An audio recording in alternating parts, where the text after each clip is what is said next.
Bien, pues prometo que a las 6 hemos terminado. Em, Me toca hacer una propuesta de recomendaciones para el reconocimiento y el abordaje del racismo, casi casi como lo de Mba en un tiempo récord. Es una responsabilidad muy grande intentar resumir todo lo que aquí se ha dicho en todo el día, por muchos motivos, ¿no? Por la dificultad de resumirlo, por la importancia del tema, por la posibilidad de caer en la simplificación y peor todavía que eso, por la posibilidad de caer en la reproducción de discursos o de elementos racistas, porque, bueno, ha sido muy rica la contribución y un resumen siempre va a ser necesariamente reductor de lo que se ha dicho, porque he de ser crítico en el sentido de describir bien lo que ocurre. Ser crítico no es lo contrario de neutral o objetivo, sino de ser ingenuo o naif. Y además ha de ser práctico o, bueno, como propuesta de recomendaciones para la transformación, es decir, ha de ser transformador. Bueno, voy al lío. Eh, yo creo que una de las primeras ideas clave que se han dado aquí es que lo primero que podemos hacer para reconocer y abordar el racismo es precisamente nombrarlo, reconocerlo.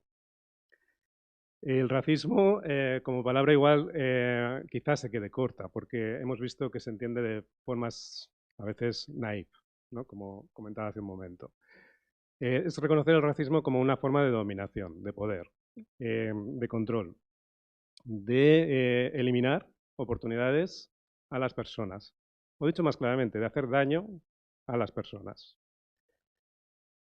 Así es como debemos reconocer el racismo. Y está bien que se haga en todos los niveles y es bastante notorio que al iniciarse la jornada se haya hecho desde un ámbito como era el Ministerio de Sanidad, pero lo tenemos que hacer desde cualquier otro ámbito que tenga poder. El académico, por supuesto, que es el que más me afectaría, pero en la práctica clínica o en la sencilla relación entre personas también hay relaciones de poder.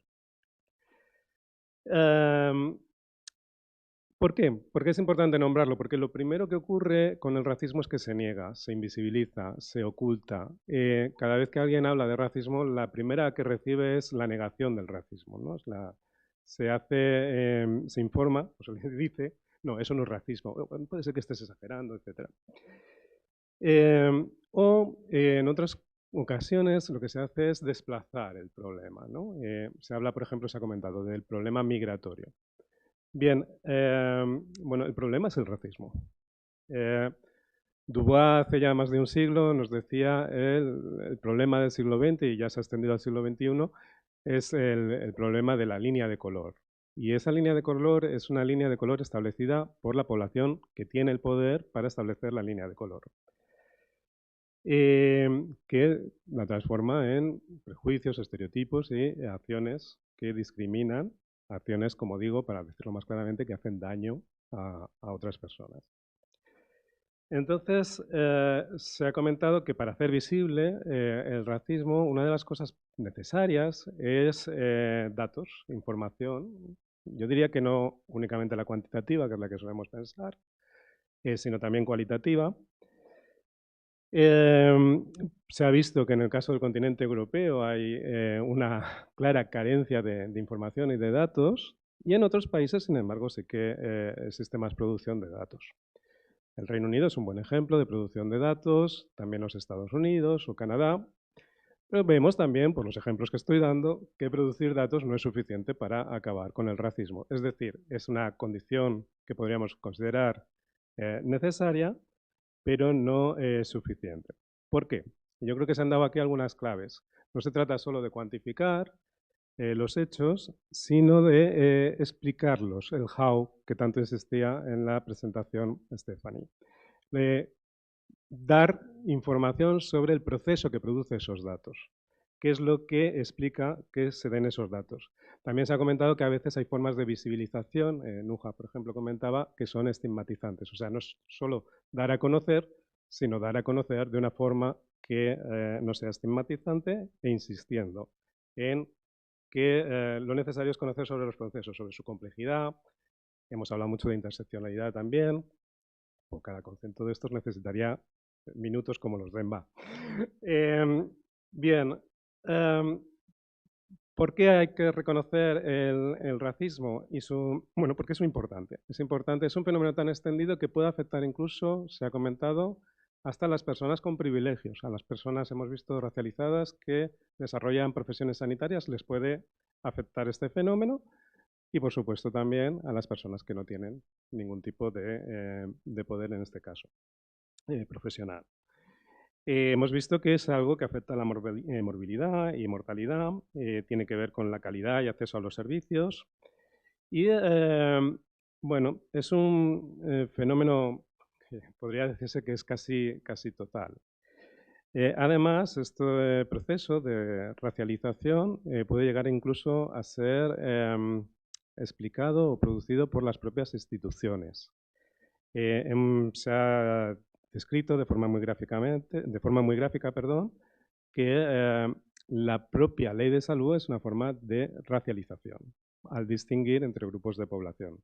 Y también lo puede ser, y lo es, la ley de extranjería. Todo eso, bueno, otro motivo es que afecta a una gran parte de la población. Esa población a veces se reduce a grupos concretos en la forma de hablar, como pueden ser grupos de personas sin papeles o grupos con especial, no sé, características de tipo cultural, etcétera. Pero aquí hemos estado viendo que tiene que ver con la ciudadanía, tiene que ver con el conjunto de la población. Hay minorías históricas por más de 600 años, otras por 500 años, un poco más de 500 años, por el proceso de colonización, que se han ido formando en nuestras realidades y que estas son también afectadas por los procesos de racialización.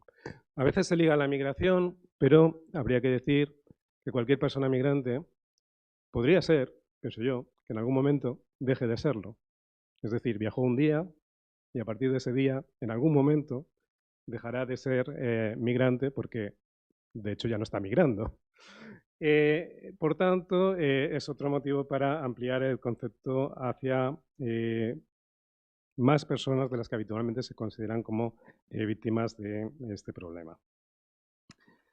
Y ya concluyo, el último 2 minutos para cerrar a las 6. Se ha hablado de que existen varias formas de actuar o de medidas que serían interesantes, efectivas, algunas con impacto muy reducido, pero que resuelven la vida de una persona, y otras que serían mucho más amplias, poblacionales, colectivas.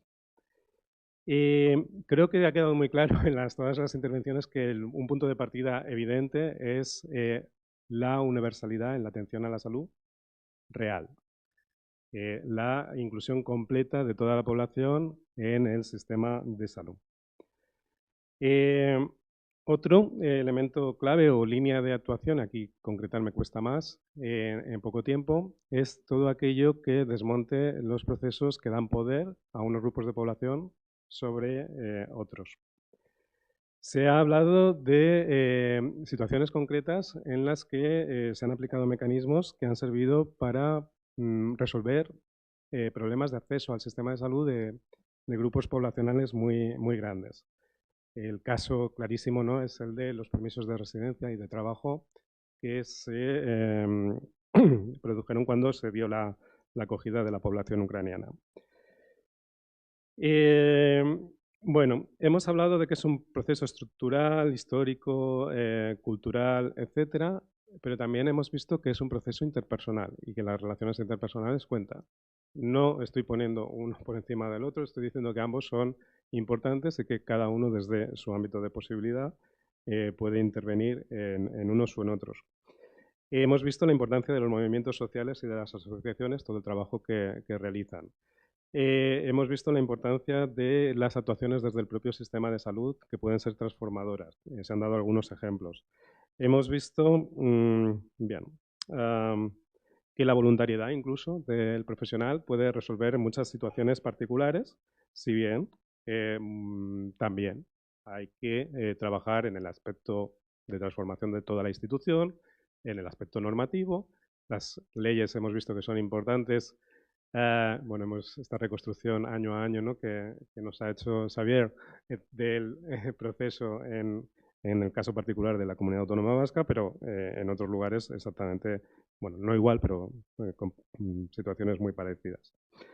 En definitiva, si hubiera que decir una última cosa, se puede trabajar en la deconstrucción de lo racial. Hemos visto desde el principio que es algo construido socialmente y podemos trabajar en ello. Actualmente, para algunas personas es rentable, se ha dicho así, construir lo racial, y lo que hay que conseguir es que no lo sea.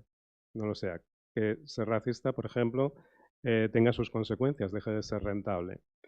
Y eso implica el conseguir que todo esto no sea rentable y que seamos capaces de deconstruir lo racial, implica ser necesariamente, activamente, antirracista. Si no, no lo conseguiríamos.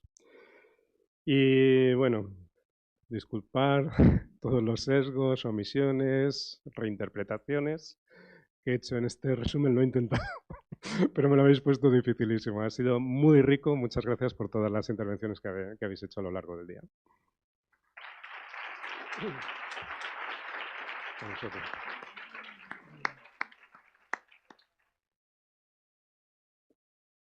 Bueno, pues vuelvo a subirme aquí para cerrar. Muchas gracias, es que ricasco. Bueno, empezaba la jornada diciendo que esto pretendía ser un espacio de encuentro y de reflexión. Yo me voy agradecida de todo lo que hoy ha pasado aquí, con mucho para pensar y reflexionar, y espero que ese espacio, pues, digamos, tampoco se cierre aquí, que esa reflexión tampoco se quede aquí solo, ¿no? Que siga produciéndose y reproduciéndose.